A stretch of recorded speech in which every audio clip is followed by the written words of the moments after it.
But soon enough, we will hear Joe B. and Locker back on the call. When's the first one that you guys are on the call? We have Monday against Calgary, but in the meantime, today there's 3 hours of lead-up pregame, red carpet live, pregame live. So Locker and I are going to be part of that pregame lead-up, along with Alexa and Al and Alan and Johnny and such. So who's hosting the red carpet? Who's the Ryan Seacrest of the red carpet? I would say that's Alexa and Alan. Yeah. Okay, nice. Yeah. That's her thing. And we know that Monumental Sports, they have a lot that they're offering with the app for Caps fans and Wizards fans and Mystics fans. Can you give us some details on that, Joe? I know you got so there's something they're really proud of. They want to make sure that I think I need to download they're giving those folks who download the app and subscribe I'm doing it right now. chance to watch the game on their phone, home games only, Wizards and Caps, from alternate cameras. So they'll give you a multi-camera function that you can choose. Really? And then they're going to experiment. They're going to have 6 of them available per home game,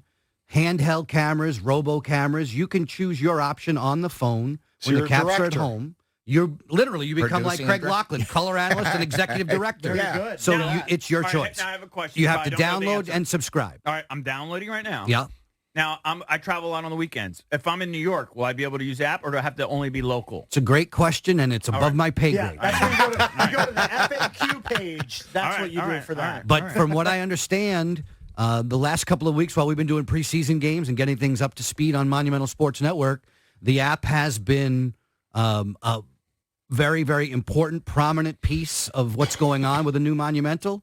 And hasn't it taken like years to put together? They've got the bugs kicked out of it, so hopefully everything's going to run smoothly. But we wanted to talk about the alternate camera feed. It's a nice way for the subscribers, only home games, only on the app, only on your phone. I think we should do that with this show. To watch the game the way you want to watch it. We have like an EB cam, a Takes cam. Wow. Right? Why don't we have that? A Drabby cam. Turn off your cam when you go to the bathroom. Well, if you're going to download it, Joe probably brought some codes for you guys today. Oh, that'd be fantastic. Okay, moving on. Neutral zone structure. Let's talk about the coaching change. No, I did want to talk about Carberry. He seems like a home run hire to me in that he's intimately familiar with the organization. He's coached at South Carolina. He's coached at Hershey. And now he's getting his chance with the Capitals. He seems like he'll connect with the younger players. What do you guys think about the Carberry hire as they bring him on to be the next coach? Cakes Coach of the Year at both of those levels, both in South Carolina and in Hershey. Yep.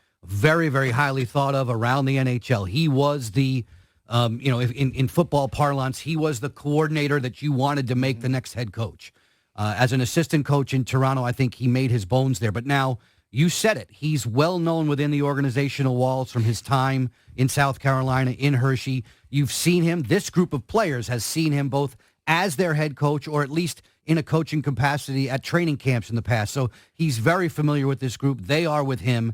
And I think, Locker, first impressions, it's energy, it's enthusiasm. And like you were saying as we were going to break in the last segment, it's quick, turn them loose. And I've seen the practices. You can see a huge difference between an older coach trying to really put in a lot of systems and Carberry, who's all about that speed starting in practice. This camp was fast. The practices were fast. They wanted to play fast. He established that early on, and he also said, I want my players to show their stuff. If you're a scorer, you got to score. If you're a fast guy, be fast. And then, sort of put the systems to a side until we all grasp them together. And to me, that's critical. So I would think, just hearing you talk. Yep. And again, I'm a novice, but I would think a guy like Kuzi would flourish under this system. Absolutely. Right? Because they want him to get the puck and go. He's got to be one of the main guys. You look up the middle, and I'd say this often on the telecast, the strength of a team now more than ever often determined by their centers, because the center position is so critical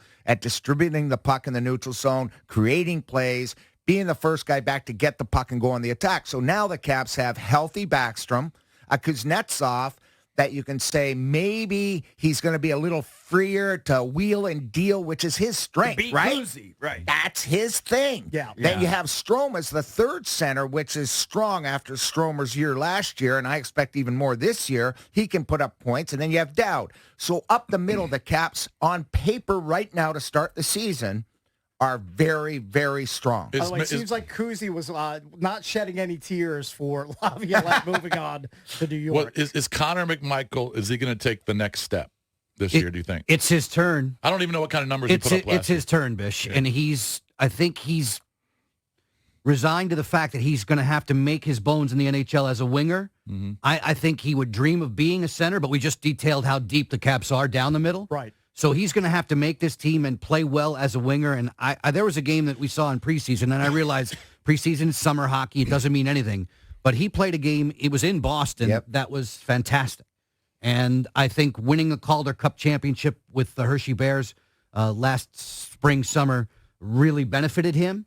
I think this is a player who has a lot of confidence, and it's now going to be given the opportunity to show. Well, I also believe that he was given the chance, right? Last year was sort of like, here's our lineup, here's what we got to throw out for the start of the season, here's the guys we need to put out there. And this camp, totally different. Number one, it's a new coach, so now you're all in a different position other than the big dogs like the Ovies and Koozies and Wilson. You know where you stand on the team, but the other guys after a coaching change, you either go up or you might slide down. Right. And there's tons of all the way opportunity. Or out. Yeah. And there's opportunities. And I think Connor's a guy, watching him in the Calder Cup playoffs, the way he played, he seems different to me. He seems like he's a lot more invested, a lot more involved, quicker to the pucks, and that's what you need, and that's what Carberry wants. He wants you to be moving forward. If they've got the puck, he doesn't want you to sag and wait for them to come to you. He wants you to go. Right. Try to disrupt the play before it happens in your zone. Well, one of the guys that better go quick is Matthew Phillips, and he's a great story. He's 25 years old.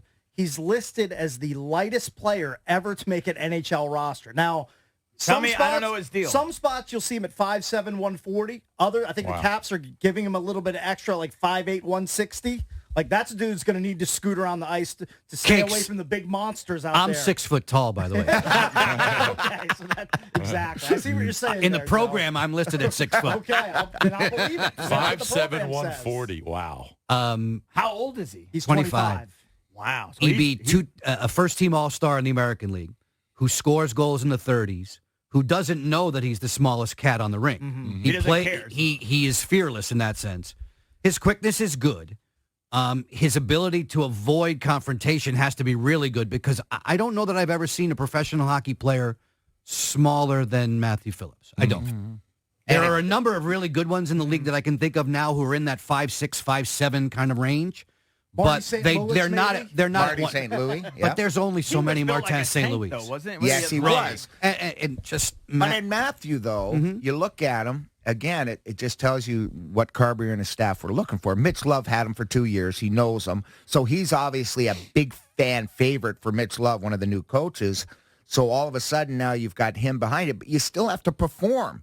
And you've got to put up points. He's got to be a point guy. He's not going to be a checker.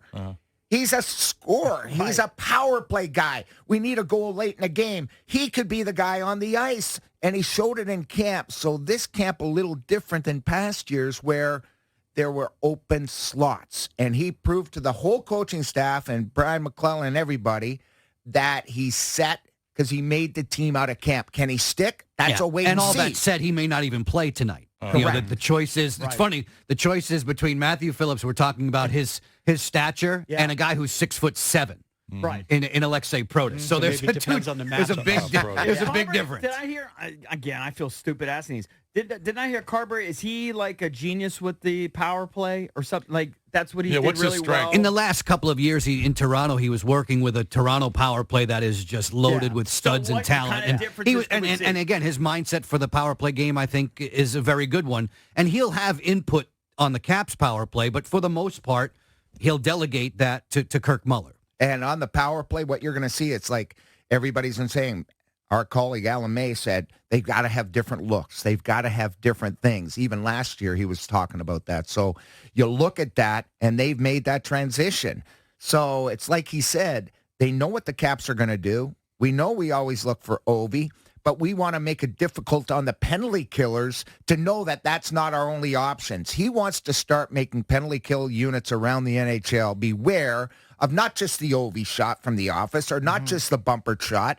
Change the sides of the puck, go from one post to the other, go from strong side to weak guy, a right shot to a left shot, still have the definite chemistry of the power play, but definitely give it different looks, different sequences, So, for example, everything. last year, how many, because I don't know, how many power play plays did they run? They probably, every team has 4 or 5, right? Point shot, half wall shot, Ovi's office, down low, bumper position. That's 4 right off the top of my head. So now, even if you move Backstrom from one post to the other, or you move Kuzi, the alignment will change, EB. The alignment will change. Not the plays. Correct. Just like in another sport that you love, lacrosse, they start to move the formation a bit more. I feel like the I'm getting formation a used to be PhD really in static. hockey education today from Joe B. in the All right, locker. what is This your is helpful? What is your fear? What is the weakness? Is it just the age? What's the weakness of the team going into game one? I think it's the fact that coming into game one here, you can't throw away points the way the divisions are right now, because you look at the Atlantic, and Joe and I have talked about this. We think 5 teams will make it out of the Atlantic. I think the best teams in the NHL are in the West, but I think the East is the way more competitive conference. Right. So the Metro and the Atlantic are going to be real street fights. Yeah, and so you can't give away points. What I want to see is the best thing we could see tonight is Darcy Kemper keeping the puck out of the net and stopping all the shots. The Penguins are going to throw a lot. Was he inconsistent last year? I would say that's not a bad word. Oh, okay. All right. I think, he picked up 22 wins or whatever. Right? Didn't he? Or no? Yeah. But I think he's the guy. I mean, he's imposing. You can't find holes in his game. He looks very confident along with Lindgren. So I think, when it comes down to that, you always want your goaltender to be your go-to guy. And he's going to have to be the way he was in Colorado when he won the Cup. He looks like a stud. I didn't realize how big he was. That is huge. He's and a for a stud, big man, he moves. I mean, post to post, the coverage is unbelievable. And he goes out to challenge. If you go on the ice and if you're a winger, back in the day, I'd see these goalie pads. You'd see the right side. You'd see the net. You'd be wearing, phone books on their legs, and you could see the net behind them, even if it's Billy Smith or all the great Grant Fuhr, all the great goaltenders of all time. Now you see these goaltenders, if they telescope out 1.5 feet, honest to God, as a shooter, you don't see anything.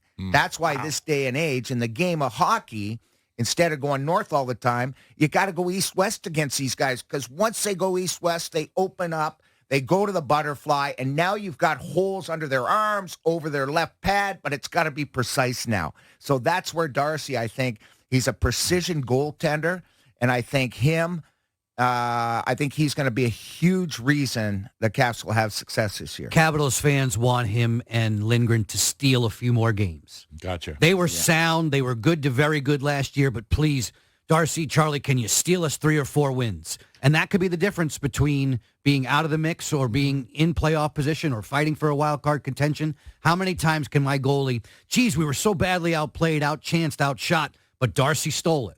But Charlie stole it. Get a few more of those. Before you go, just to switch topics for a second, because you're local guys, what do you think happens on Sunday for the Commanders? Are you guys football guys? Are you guys football guys at all? What's so funny, I grew up, I actually played, a little story again, if we have time. Sure. I played hockey all the way up. I got cut at my midget level, which is sort of the premier spot. If you get cut, it's generally bad news. You're never going to play. What age is that? That roughly? was I was 17. Wow. So then I got cut from my junior team. There was 200 kids on the ice. They cut me immediately, and I was like, I played for you guys last year. Now you cut me. So I ended up playing juvenile hockey, which is like a lower level beer league. A lot of 20-year-olds at the time that weren't going on. So I elected to now play football. So I played football in high school all the way up. I loved it.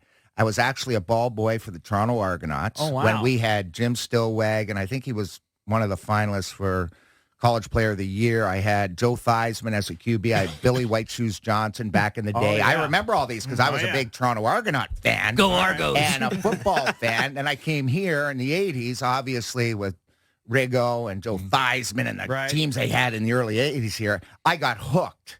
And then when they retired Langway at the stadium, that was a great event that I had the chance to attend. So, yeah, I follow them. I love every Sunday. And the reason I don't return calls is I'm usually on my couch with a beer watching NFL. He's being honest. And I think, I've watched the Commanders and what do you think? Frustrating. The Bears game was demoralizing. Yes. Yeah. They're going to be better than that. I like what I see in Howell. I think you have something there. I agree. And I believe that they bounce back this week. I agree. I'm going with a bounce back, a 10-point win. Ooh, Wow. Yes. Convincing win. Look at Yes. that. What do you make of Ron's demeanor? I find like it's so funny because it's I funny need you more mention that. passion. I need more passion. He's like, but I will tell you this. Back in the day when I coached hockey, I used to yell and scream, get energized, yell at a kid. Come on, you got to do this. You got to compete harder. You got to do this and that.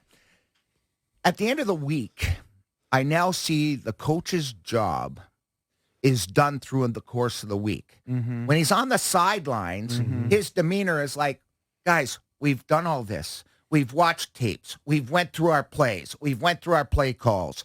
The quarterback knows where he's going to throw his first, second, and third options.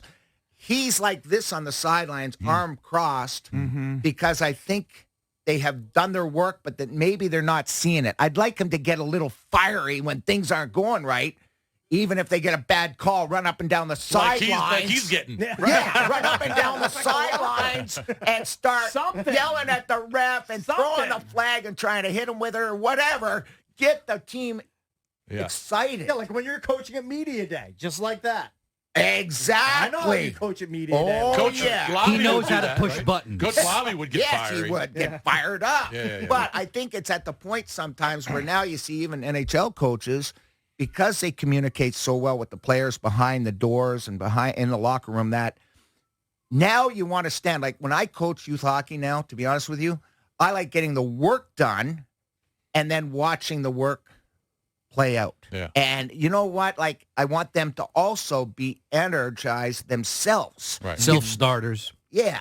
Carbs And be doesn't involved. seem like the fiery type. I don't think Carbs is going to get after a player. Oh, he will. I Am think I so. wrong on that? I think you're wrong on that. Oh, yeah. Have you looked at his stats as All a right. tough guy? He used to fight all the time. He's energetic. He's that going right? to be fiery. Oh, All right, these yeah, guys he's are being All fiery right, behind the glass because we're way over break. All right.